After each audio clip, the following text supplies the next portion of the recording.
It's Friday the 13th, Part 3, in 3D! Except I don't have 3D glasses, a 3D TV, or a copy of the movie in 3D, so... But it is in 2D, like a normal movie! Except every cheesy 3D gag is now amplified with extra fucking gay sauce. It's kind of funny, you know, the 2D version of this movie really looks like it's trying too hard. But all that is irrelevant because this one is a fan favorite, or at least it's one of my favorites. Regardless of who likes it, or what they think of it, Part 3 is a landmark in the series. Anyone know why? Come on, children, don't be shy.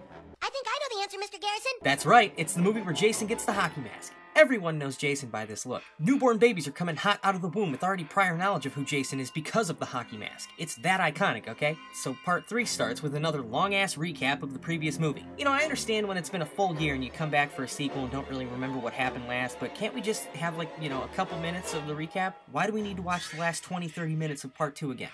Jesus. But it's all worth it for that credit sequence. This music is fucking hype! Why don't they have this in the game? So after that jam session, we're introduced to this couple. They literally serve no purpose to the story other than the audience has been seated for almost 10 minutes now and hasn't seen a fresh kill, so there you go. Now, instead of a bunch of idiotic, oblivious counselors working at a summer camp that will never see the light of day because they're always 9 out of 10 times mercilessly hacked to pieces every time before they can get the place up and running, this time it's just a group of friends hanging out at one of their houses. Higgins Haven. Higgins being the surname of our final girl for this movie, Chris Higgins. I really like Chris. She's perhaps my favorite final girl in the whole series, mostly because she's smart and keeps her shit together when everyone else's shit and their guts and their blood and their body parts are hitting the fan.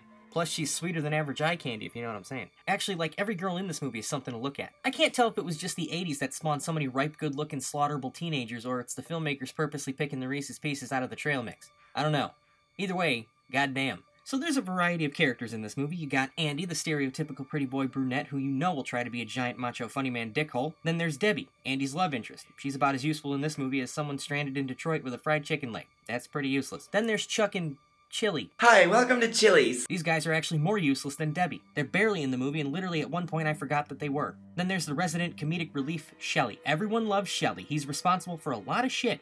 Mainly, he's the guy who inadvertently provides Jason with the hockey mask later. But until then, Jason just walks around in broad daylight with his monstrous-ass face exposed. Except we don't get to see it. Reason being, because grass is fucking green, I guess. I don't know. So all these characters go pick up Shelly's blind date, Vera.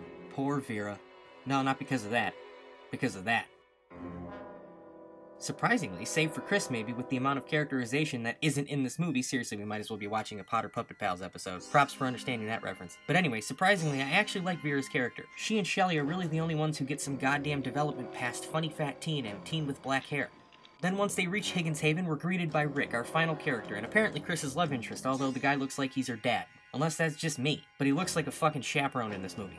So the movie ticks by minute with bland, uninteresting, presumably character development, but it's not really. Andy hits Debbie in the face with a yo-yo, then they go have sex. I wish that worked in real life. Then Rick and Chris go off and have alone talk time trying to figure out their relationship, when I'm here still trying to figure out if Rick wants in Chris's pants or if he's trying to explain the birds and the bees to her. Chuck and Chili have been abducted by aliens because they're just gone. Then Chris tells this story about how she was attacked in the woods by this big, ugly, scary man, and about 2 minutes into her story I realized I was ordering a .44 Magnum on Amazon for personal use. This scene literally serves as much purpose to the plot as a hobo does in society. And to top it all off, apparently it's the reason Chris doesn't want to be with Rick. I mean, I thought it was because he looked like he was pushing 40 and probably has bad knees and gray pubes, but, you know, what do I know? Meanwhile, Shelly and Vera take a trip to the grocery store for some stuff, and that's when they run into this very mean and nasty 3-person biker gang. There's Ali, and this asshat whose name escapes me right now, probably because they never bothered to give him a name. Then there's Fox, the only good thing to come out of these 3 random side characters. And it's not just me, everyone loves Fox. So much so that they even added her into the Friday the 13th game. She's the bee's knees, the cat's meow, the one who gets hung up with a pitchfork like a dusty jacket.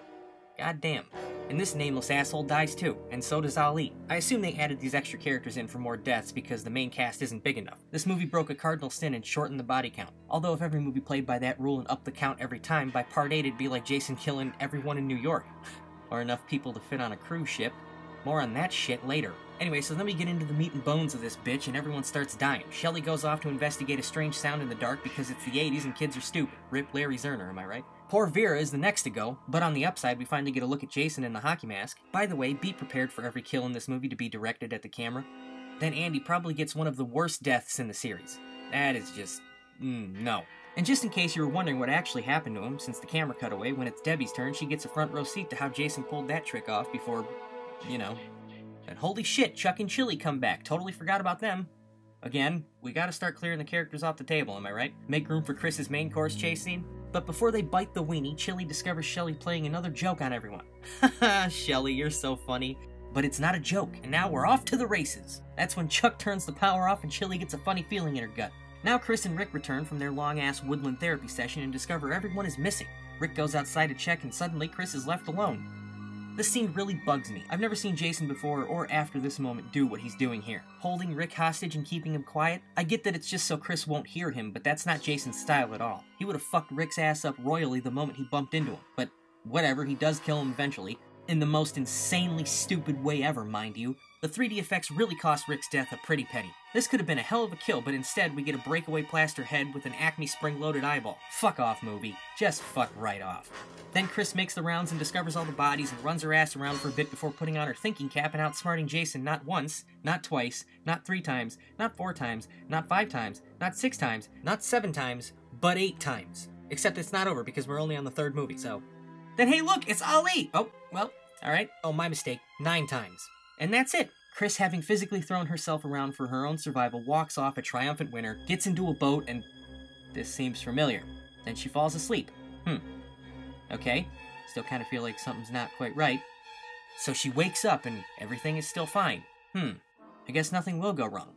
You know, I admire when a movie does that sort of... Oh! Oh my god! Jason's ugly, bloody-ass face appears in the window and... What the fuck? Oh, hell no. Yo, move that branch, sister! Pick up the pace! Go, go, go, go, go! What? Where did he go?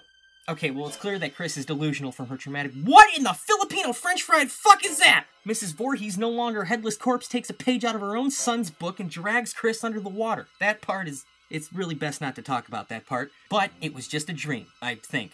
It just fades into the cops who arrived God knows when, and they cart Chris off like a deranged psycho.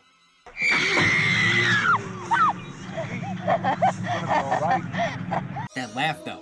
Then we get a shot of Jason in the barn, still dead, with an axe still in his head. And there you have it. That's my review of Friday the 13th Part 3 in 2D. It's one of my favorites in the series. I really don't know why, actually. It's kind of one of the worst in reality, but I just like the story and the characters and everything about it. I know that goes against literally everything I just said about it, but whatever. Next up is my favorite movie in the series, though. So until next time, I'll see you later.